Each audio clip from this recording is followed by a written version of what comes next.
Hello everyone, welcome to the Simperion IAS YouTube channel. In the today's video, we will continue with our mains monster Simperion IAS mains material series. And in this video, we'll discuss urbanization's problems and remedies of GS1 society. We will be discussing the skeleton of this particular chapter. We will not be discussing in detail. You can join our Telegram group and get this material, and in the description we'll also provide a link to our Google Drive as well. Let's start with the definition of urbanization that is given by the World Bank. We are given a crisp definition of urbanization that we have followed with the Sustainable Development Goal, that is SDG 11, that deals with the sustainable cities and communities. Next, we are given 6 data points regarding the urbanization in India.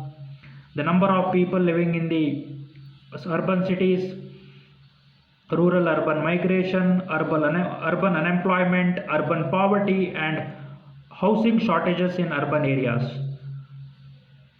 Next, we have covered the constitutional provisions related to urbanization. 74th Amendment deals with urban local bodies. The 12th schedule deals with the functionalities of municipality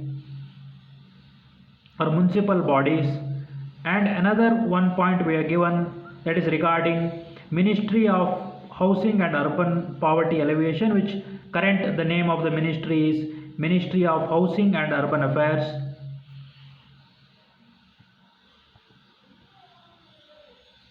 Next, we have covered the silent features of urbanization in India. We have covered 6 points. After that, we have covered the key drivers of urbanization. What are the factors that is leading to urbanization in India? One is economic growth, rural-urban migration, industrialization in urban areas, infrastructure development. The problem is even urban-centric policies. The higher education and employment opportunities. One of the another major reason why people move from the rural area to urban area, leading to more urbanization or rapid urbanization, is employment opportunity for the people or economic opportunities. And demographic shift. India has a lot of people working in the working age population, that is around 15 to 60 or 64. So that also leads to urbanization. Next, we have covered the challenges or important problems that is emanating from the urbanization, like housing shortage in urban area, urban poverty, traffic congestion, air pollution, water scarcity, inadequate waste management, slum development, urban crimes. See, these points are very simple points. Most of the points, I think any aspirant, any serious aspirant is aware of all these points. But what is important is substantiating these with examples, numerical facts, reports of any organizations. That is more important. Say here we have taken examples of Delhi. Delhi in the 2022 reported 3000 crime incidents. Example, traffic congestions. In the urban area, the movement of traffic is only 17 kilometer per hour, which is leading to wastage of lot of productivity, people wasting a lot of time on the roads. Next, we have covered urbanization issues with respect to women. Urbanization issues with respect to women. See, urbanization has more positive as well as negative for the women. There is an issue of safety and security, but they have a better access to employment, education, etc. There is a problem of housing crisis. Though there are economic opportunity, there is a problem of gender pay gap. Of course, urbanization, urban areas provide better access to education and better social mobility in the urban areas. The self-help groups, the NGOs, etc. The credit facility that is provided in the urban areas, the skill development, etc., help women to get better economic job opportunities. So these are very normal points. What is important to get better marks is substantiating those points with the examples or the numerical facts we have already given here. This is one of the crisp notes. Our intention is to by October end cover most of the topics of the GS from GS1 to GS4, cover most of the topics, provide a crisp, organized and relevant notes. That is most important. The notes need to be relevant so that student can consume it, read it, easy to read, easy to revise, easy to recall, easy to reproduce. So then only you can clear UPSC with a flying, like you can come out with a flying, with a success. So we'll try to provide very crisp notes, very relevant notes, which is based on syllabus and mainly PYQ. That is more important.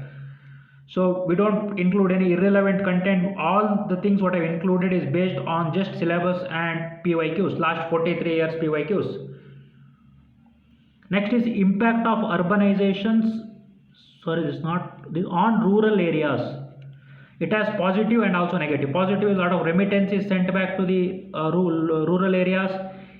That is leading to increased demand in the rural area. It also leads to development of infrastructure, skill transfer. The lot of people who like get some skill in the urban area, when they move back, there is a transfer of skill. But the population, the negative is depopulation of villages. Like the villages are left with the people of old age, senior citizens, elderly. All the young people are moving out for economic and educational opportunities. Aging population. There is land pressure. This is in urban areas. The city which normally has 1 million or 2 million, 1 million or 2 million population, because of opportunity in that area, say there are 4 5 million people moving into that area, 3 4 lakh. If you take a Bangalore, every year 3 to 4 lakh people move into Bangalore, leading into a lot of land pressure. Next is social disruption. Next we discussed the topic of counter urbanizations. Like normally the policies are concentrated on urban areas, the smart cities. What is important is also to develop a smart villages. So we are given how to promote a counter urbanization, that is developing infrastructure in smaller cities, creating job opportunity in tier 2 and tier 3 cities, not only tier 1 metropolitan cities. Better digital connectivity, government incentives, government providing incentive for say corporates and companies, tax incentive like the providing power, basic infrastructure at a less cost. So if with the government incentives, making sure that industry etc move to the tier 2 and tier 3 cities, so that there won't be a pressure on few metropolitan cities. What will be the positive of urbanizations? We have covered that as well with the 6th point. You can go through that. Next is socio-economic problems that developed from developing of IT cities. So social problems we have discussed separately, economic problems we have discussed separately. See, the development of cities as IT cities has its positive as well as negative. Better job opportunities, higher pay, better opportunity for women, etc. It also leads to inequality, strain on infrastructure.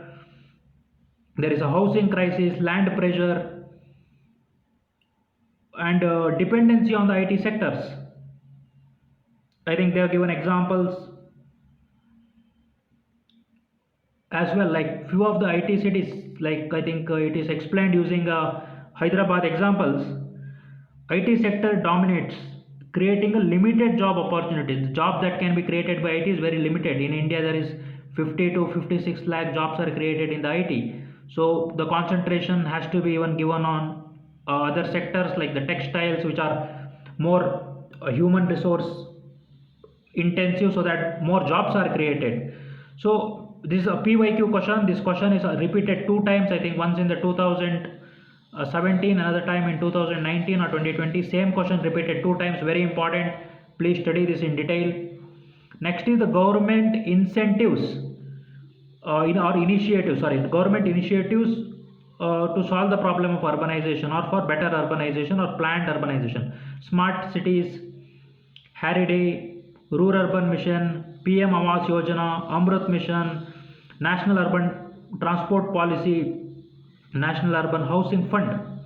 Next is we are covering another topic that is part of urbanization, that is development of slums. We have covered nature of slums in India. We have covered 5 points. Next, what is the causes for development of slums? We have covered 6 points here. very easy points normally known to the aspirant. Just you have to go through this to get a numerical facts, few examples, whatever you have provided, or illustrations.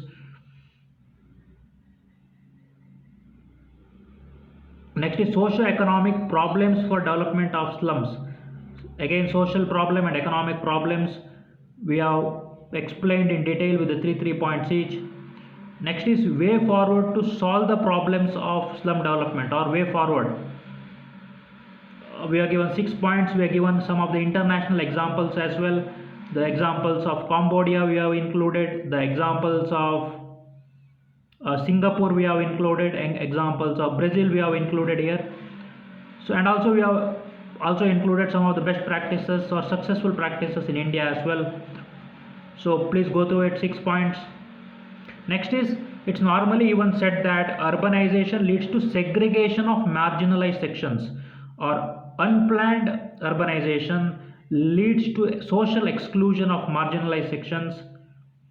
That was a question asked by the UPSC. We have discussed that question as well. It leads to a digital divide, restrictive social mobility for few. The high paying jobs are limited. As we discussed, there are only 50 to 56 lakh jobs in the IT sector which are considered to be high paying. Most of the people work in the informal sector, so it leads to exclusion of them. That is gentrification. Gentrification is social exclusion. The poor people, based on the caste or based on economic, they are pushed to some parts of the urban cities. There is a development of two different kind of cities. One is where the wealthy and the rich people live, other is where poor people and a marginalized section live. So that's what gentrification is. So we have discussed how urbanization leads to more segregation. We have discussed using 7 points. Next topic is again way forward to solve the problem of urbanization. Initially we have discussed way forward to solve the problem of slums. Here we are discussing way forward or solution, what can be done to solve the problem of urbanizations. We have discussed this point and we have finally concluded with the conclusion. We have finally concluded with the conclusion. So thanks for watching the video. Please join our Telegram group. The link we will provide in the descriptions. We will provide a link to this particular PDF in the description as well. Please press the bell button so that whenever we upload a new video, you will get a notification. So we intend to, as I already said, we intend to complete notes by October end of all the GS papers. We will only discuss the skeleton of a particular chapter so that you will come to know what to read and what not to read. That's very important. That's very important in the life as well, to know what to not, like the do's and don'ts. Along with the do's, the don'ts, what not to do is very much important as well. So this is what you need to study in the chapter of urbanization. This is based on the PYQ of last 43 years and as well as the syllabus. So we are very sure that this material is one of the best material that you can have in India as of now for the civil service UPSC preparation.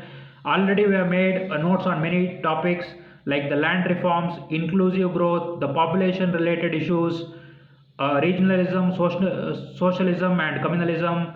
On the world history topics, we have covered 20 chapters in the world history. Post-independence, we have covered state reorganizations, linguistic division of states, very important topics, we have covered them as well. We have covered a topic of poverty, hunger as well. So we have covered topics of food processing industries. We have covered a topic of infrastructure. In infrastructure, we have covered everything which is few are related to the GS1, that is geography, few related to the GS3. So please join our Telegram group. You can access that for free. The material is for free. The high quality, the best material that you can have is for free. So thank you for watching the video. Thank you.